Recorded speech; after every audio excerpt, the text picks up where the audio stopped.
Hello. Hello. नमस्ते बोलो सबको। नमस्ते। हाँ, बाबू ले जाइए इन लोग को। अब जाइए आप लोग, हम वीडियो बना लें। हाँ, बाबू को भी ले जाओ। हाँ, इनको भी ले जाओ। नमस्ते दोस्तों, मैं अनुराग आप सभी का स्वागत करता हूं।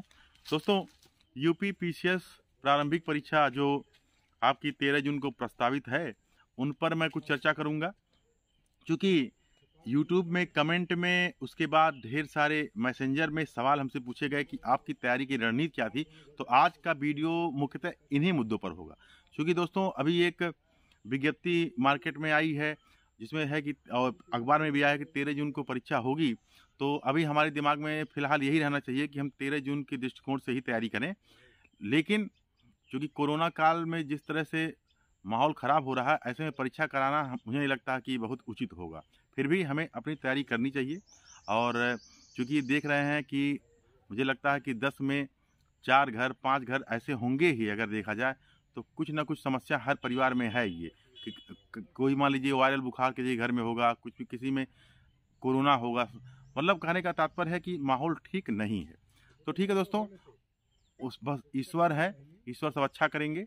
उससे पहले है बस हमें जो हमसे सवाल पूछे गए हैं उन पर मैं आप लोगों से चर्चा करूंगा कि यूपी पीसीएस की तैयारी में मेरी क्या रणनीति थी और मैंने कैसे तैयारी किया। और लोगों ने पूछा कि अब इतने लंबे समय में आपने कैसे अपने आप को अपडेट रखा। तो इन सब मुद्दों पर दोस्तों मैं आज चर्चा करूंगा। दोस्तों, जब मैं तैयारी प्रारंभ किया तो जब इलाहाबाद गया तो लोगों ने बताया कि कैसे, चूँकि मुझे कुछ नहीं पता था, तो वहाँ पर सीनियरों के सुझाव पर मुझे सबसे पहले यूनिक गाइड खरीदवाई गई। तो यूनिक गाइड को जब मैंने खरीदा तो दोस्तों लगभग 5-6 महीना मैंने यूनिक गाइड को कई बार पढ़ा। तो पढ़ता था, समझ में नहीं आता था, लेकिन धीरे धीरे उसमें से हमको काफ़ी कुछ सीखने को मिला। जब मैंने यूनिक गाइड को अच्छे से समाप्त कर दिया, तब मैं प्रोफेसर शिव सागर ओझा जी, जो अब इस दुनिया में नहीं हैं, उनके यहाँ मैंने सबसे पहले ज्योग्राफी की कोचिंग की। और उसके बाद साइंस के लिए ऑलमाइटी आईएएस के जो डायरेक्टर हैं श्री केपी द्विवेदी सर के यहाँ मैंने विज्ञान की कोचिंग की। पॉलिटी के लिए उस समय जीएन सिंह सर थे, उनके यहाँ मैंने पढ़ा था। तो इंडिविजुअली ऐसे मैंने अलग अलग कोचिंग 2-3 किया था, जिसमें इकोनॉमिक्स की कोचिंग मैं नहीं कर पाया था। और बस यही मोटी मोटा ये, बाकी अपने वैकल्पिक विषय जैसे मेरा समाजशास्त्र था, तो समाजशास्त्र की तैयारी मैंने अपने सर सीएम ओझा सर के यहाँ किया था, जो इस समय प्रोफेसर हैं। और उसके बाद मैंने जब डिफेंस की तैयारी मैंने डॉक्टर जसवंत सिंह सर के यहाँ किया था। तो मोटी मोटा मैंने ऐसी तैयारी की थी। क्योंकि मेरी तैयारी के दौरान कई बार बदलाव हुए हैं, तो उन सब मुद्दों पर मैं ध्यान नहीं ले जाऊंगा। क्योंकि जब मैं तैयारी प्रारंभ किया तो उसमें वैकल्पिक विषय हुआ करता था। तो मेरा वैकल्पिक विषय सोशियोलॉजी था प्रारंभिक परीक्षा में। उसके बाद सीसैट आता है, तब जीएस का महत्व बढ़ता है। फिर देखिए 2018 में आपका मेंस में भी पैटर्न बदलता है। तो अब मैं आता हूँ कि मैंने जो तैयारी कैसे शुरू की थी। तो आपको मैंने बताया कि यूनिक गाइड खरीदा था, और उसके बाद वही मैंने इंडिविजुअल कुछ कोचिंग किया था। फिर क्या हुआ दोस्तों कि धीरे धीरे जैसे होता नहीं, आपकी परीक्षाएं निकलना प्रारंभ हो जाती हैं। तो अब उस दौर में सोशियोलॉजी जो ऑप्शनल होता था प्रारंभिक परीक्षा में, तो अब आप अच्छे से पीटी निकाल रहे हैं। तो जीएस, उसमें आपका अगर 100 सवाल हो गया तो बहुत है, 95-96 तो तैयारी उसी हिसाब से आदमी करता था कि अपना वैकल्पिक विषय अच्छा रहे। तो जीएस में अगर कम भी रहेगा तब भी आदमी पीटी पास हो जाएगा। फिर उसके बाद ये जब पैटर्न बदलता है तो जीएस का महत्व बढ़ता है, सीसैट आ जाता है। तो तब भी मैं यूनिक जो गाइड मेरी थी उसी पर मैं केंद्रित था। फिर यूनिक का इतिहास, जो आज भी मैं, अगर मुझे इतिहास दोहराना होता है तो यूनिक के इतिहास से ही मैं पूरा दोहरा लेता हूँ। मुझे बहुत समय नहीं लगता है। मुझे लगता है कि मैंने जब यूनिक इतिहास को 2006 में ख़रीदा था, और आज आपका समझिए 2021 है, तो 14 सालों में मैं अब उसको कितना बार पढ़ा हूँ मैं कह नहीं सकता। जैसे वो एकदम जीर्ण शीर्ण हो गई है वो किताब, कभी दिखाऊंगा आप लोगों को। लेकिन उसको मैं इतना बार पढ़ा हूँ कि मुझको जब पढ़ता हूँ तो लाइन टू लाइन याद आने लगता है। तो फिर दूसरा चीज़ है दोस्तों, उसके बाद 2010-11 के बाद बाणी प्रकाशन की पुस्तक मार्केट में आ गई। तो मैंने यूनिक के अन्य जो भूगोल था, उसका विज्ञान था, उसको हटा के बाणी की पुस्तक को लिया। बाणी का भूगोल मैंने पढ़ा, और महेश बंडवाल जी का भूगोल भी मैंने लिया। उसको भी पढ़ा। विज्ञान में फिर मैं वो लगभग उसी समय लूसेंट की जो साइंस आती है उस पर फोकस्ड ही था पूरा। तो यूनिक का साइंस पढ़ा था, लेकिन अंत में मुझे लगा कि लूसेंट वाला साइंस ही मेरे लिए ठीक है, तो मैं लूसेंट की साइंस को पढ़ा। पॉलिटी के लिए दोस्तों मैं आज तक केवल मंथन की पुस्तक को ही पढ़ा हूँ। मंथन प्रकाशन की जो पॉलिटी आती है और एक बेयर एक्ट रखता हूँ साथ में। और बाड़ी कुछ दिन पहले, अभी मतलब कुछ दिन क्या 3-4 साल पहले मैंने बाड़ी प्रकाशन की पॉलिटी भी खरीदा था। तो पूरा फोकस मेरा पॉलिटी पे जो होता है वो मंथन प्रकाशन की पुस्तक पर होता है। और फिर उसके बाद दोस्तों इकोनॉमी में शुरुआत में तो प्रतियोगिता दर्पण का अतिरिक्तांक लेता था, पढ़ता था, और इधर कुछ वर्षों से बाड़ी की पुस्तक आती है इकोनॉमी की, उसको लेता हूँ। बाकी करंट अफेयर से ही सब कुछ तैयार हो जाता है, वो पोर्शन जो है इकोनॉमी वाला। तो मोटी मोटा प्रारंभिक परीक्षा में दोस्तों यही मेरी रणनीति रही है। इन्हीं सब पुस्तकों पर मैंने सहारा लिया है।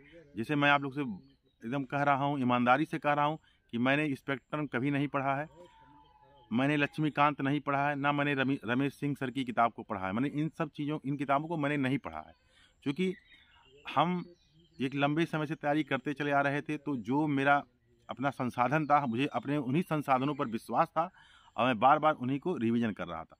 अब चाहे मुख्य परीक्षा में पॉलिटी के जो सवाल आए थे, वो समझिए मंथन को ही मैंने इतना बार, मंथन की पुस्तक को बाड़ी की इतने बार पढ़ लिया है, तो दिमाग में एक कंसेप्ट होता है और उसका अप्लाइड आप इधर उधर से ले लेते हैं, तो आप एग्जाम में लिख लेते हैं।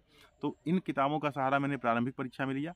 और प्रारंभिक परीक्षा में दोस्तों घटना चक्र का पुनरावलोकन मेरे लिए रामबाण रहा है, क्योंकि खाली समय में मैं उसी पुस्तक को हल करता हूँ, उसकी व्याख्या को पढ़ता हूँ, उसके सवालों को हल करता हूँ।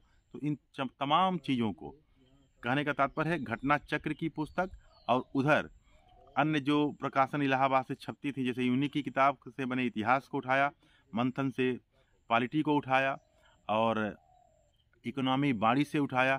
ऐसे ऐसे करके मैं घटना चक्र के साथ साथ तैयारी करता रहा। और प्रारंभिक परीक्षा में कभी कभी ऐसा आया, कभी मान लीजिए 1-2 नंबर से आदमी बाहर भी हो गया है, ऐसा नहीं है कि नहीं फेल हुआ है, लेकिन ये है कि प्रारंभिक परीक्षा में अमूमन हम पास ही हो जाते हैं।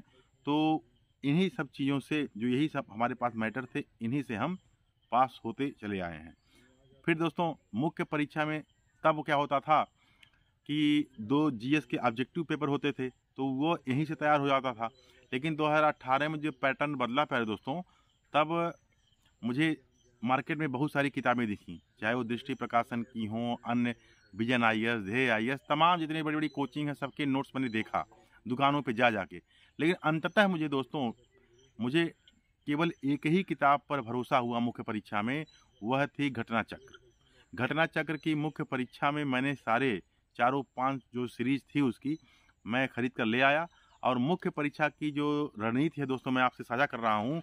सबसे पहले अगर मुख्य परीक्षा में आपको अच्छा अंक लाना है और बेहतर प्रदर्शन करना है, तो सबसे पहले GS1, GS2, GS3, GS4 के सिलेबस को आप रट डालिए। मतलब आपको एक एक लाइन सिलेबस का याद होना चाहिए। अगर मुख्य परीक्षा में आप बेहतर प्रदर्शन करना चाहते हैं, तो सबसे पहले आपको अपने सिलेबस पर पकड़ होनी चाहिए, पूरा सिलेबस याद होना चाहिए। फिर चूँकि घटना चक्र की पुस्तक मुझे इसलिए अच्छी लगी कि घटना चक्र ने क्या किया कि जो सिलेबस था उसके आधार पर अपनी किताबें छापी। तो मैं उधर क्या किया, मैंने सिलेबस को याद किया और इधर घटना चक्र से जो उसमें सवाल बने थे, जो उस सिलेबस के अनुरूप उसने अपना पुस्तक छापा था, उस आधार पर मैंने तैयारी किया।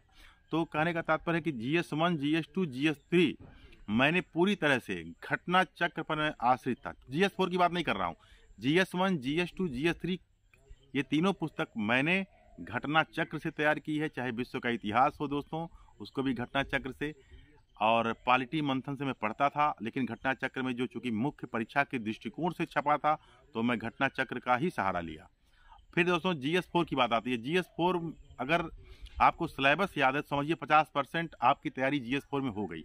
इसको आप लोग नोट कर लीजिए, यानी GS4 का अगर आपको सिलेबस याद हो गया तो 50% GS4 आपका तैयार हो गया। क्योंकि कुछ सवाल ऐसे आते हैं, अगर उनका टर्म आपको याद है तो उन्हीं टर्म का प्रयोग करके आप उत्तर को अच्छे से लिख जाएंगे। कभी मैं इस पर भी चर्चा करूंगा। फिर दोस्तों GS4 पर मैंने क्रॉनिकल की एथिक्स एंड इंटीग्रिटी करके एक पुस्तक आती है, मैंने खरीदा था लेकिन मैंने उसे पढ़ा नहीं। अब आप हंसेंगे कि मैंने तैयार कैसे किया। तो दोस्तों यूट्यूब पर तमाम मुझे इथिक्स के अच्छे वीडियो मिले और कुछ वीडियो मुझे टेलीग्राम पर मिल गए फ्री में। जैसे होता है वायरल हो जाता है तो मैं वहाँ से उठाया और अच्छे संस्थान का वो वीडियो था और उन सर को मैं धन्यवाद दूंगा। लेकिन अब ये सब देखिए पायरेसी का मामला है, इधर उधर से आ जाता है। लेकिन चूंकि अब हमको मिल गया तो लाभ मुझको मिला ही, तो मुझे यहाँ से दिल्ली की बहुत बड़ी प्रतिष्ठित संस्थानें हैं, वहाँ के कम से कम 25-25, 30-30 वीडियो हमको टेलीग्राम पे मिल गए। आप भी खोजेंगे तो आपको भी मिल जाएंगे। तो मैंने पूरी तरह से GS4 को उन्हीं वीडियो से तैयार किया। मैंने GS4 में कोई पुस्तक नहीं पढ़ी, बस वही। उसमें मैं आपको बता रहा हूँ, यूट्यूब पर पतंजलि IAS के सर हैं धर्मेंद्र सर का भी वीडियो बहुत सारा मिल गया, दृष्टि IAS के विकास देवकीर्ति सर का बहुत सारा वीडियो मुझे मिल गया और कुछ टेलीग्राम पर भी मिल गया। तो मैं उन्हीं दोनों लोगों के वीडियो से अच्छे से GS4 को तैयार कर लिया और मुझे तनिक भी दिक्कत नहीं आई। हाँ, केस स्टडी में हमको वीडियो कहीं नहीं मिला तो कुछ यूट्यूब पर, जैसे विकास देवकीर्ति सर हैं, पतंजलि वाले धर्मेंद्र सर हैं, इन्होंने यूट्यूब पर केस स्टडी के 4-5 सवाल हल करवाए थे, तो मैंने उनको यूट्यूब से ही तैयार किया। कहने का तात्पर्य है कि GS4 को मैंने यूट्यूब से तैयार किया और कुछ वीडियो से तैयार किया जो टेलीग्राम पर हमको मिल गए। तो मैंने GS4 में कोई किताब नहीं पढ़ी है। तो अब मैं दोस्तों, आप लोग कहेंगे जैसे मार्केट में ये होता है कि ये क्या कहते हैं, लक्ष्मीकांत की पॉलिटी मैंने पढ़ा, रमेश सिंह का इकोनॉमी पढ़ा, ये पढ़ा, वो पढ़ा। तो दोस्तों मैं एकदम सही बता रहा हूँ कि मैंने ये सब नहीं पढ़ा है। मैं GS4 पे मुझे यूट्यूब के वीडियो मिल गए और बहुत सारे हमको वीडियो इधर उधर से मिल गए, तो मैं वहाँ से पढ़ लिया। अब टेलीग्राम पे आप खोजेंगे, देखिए टेलीग्राम पर आप खोजेंगे तो आपको बहुत सारे वीडियो मिल जाएंगे, अच्छे वीडियो मिल जाएंगे हर टॉपिक पे, तो आप वहाँ से उसको देख लीजिए अगर मिल जाए तो। और दूसरा दोस्तों, GS1, GS2, GS3 तीनों के लिए मैंने केवल और केवल घटना चक्र का सहारा लिया। घटना चक्र की पुस्तक को ही पढ़ा। वैसे मैं मार्केट से कुछ किताबें और खरीद के लाया था, लेकिन वो अभी वैसे रखी हुई हैं, उनको मैंने छुआ नहीं है, मैंने पढ़ा नहीं है। अब नाम नहीं लूँगा, लेकिन मैंने उनको छुआ तक नहीं है और वो नई एकदम पढ़ी हुई हैं, लेकिन मैंने पढ़ा केवल घटना चक्र को पढ़ा। और वही चीज़ है दोस्तों जो प्रारंभिक परीक्षा में मैंने बताया कि ये पुस्तक थी और घटना चक्र को से मैं पेपर बनाता हूँ। ये मेरे तरीका थे प्रारंभिक परीक्षा में। मुख्य परीक्षा में पूरी तरह से सिलेबस को याद किया, घटना चक्र को अच्छे से याद किया, उसका जो टॉपिक था उसको अच्छे से पढ़ा समझा। यानी और मुख्य परीक्षा में दोस्तों एक बार और बात कहूँगा कि मुख्य परीक्षा पर आप पढ़ने से ज़्यादा समझने पर जोर दीजिए, यानी इतना अधिक समझिए। अब चूँकि देखिए, जैसे प्रारंभिक परीक्षा में महेश बड़वाल सर की भूगोल को मैंने पढ़ा तो उस किताब को इतना बार पढ़ लिया है तो मुख्य परीक्षा में हमको दिक्कत नहीं हुई। यानी जैसे ज्वालामुखी का सवाल आया था, प्लेट टेक्टोनिक का सवाल आया था, तो वो सब वहाँ से तैयार हो गया। तो जैसे महेश बड़वाल सर की पुस्तक को आप पढ़ेंगे तो उसमें सबसे अच्छा ये है कि आपका प्रारंभिक परीक्षा और मुख्य परीक्षा दोनों तैयार हो जाएगा GS का। ठीक है दोस्तों, तो इस तरह से मैं बार बार आपसे कहूँगा, मुख्य परीक्षा पर आपका जोर समझने का होना चाहिए कि जो भी पढ़िए उसको कितनी बार कितने अच्छे से सोच लीजिए, समझ लीजिए। यानी चिंतन करिए, मंथन करिए, मनन करिए। यानी ये होता है ना, चिंतन, मनन, मंथन, तो सब कुछ ये प्रक्रिया तीनों चलती रहनी चाहिए आपके साथ। और जैसे मैंने बताया, यानी मुख्य परीक्षा में मैंने केवल सिलेबस को याद किया, घटना चक्र से तैयार किया, जो मार्केट में 4-5-6 किताबें आई थी घटना चक्र की मुख्य परीक्षा की, उससे मैंने तैयार किया और साथ में GS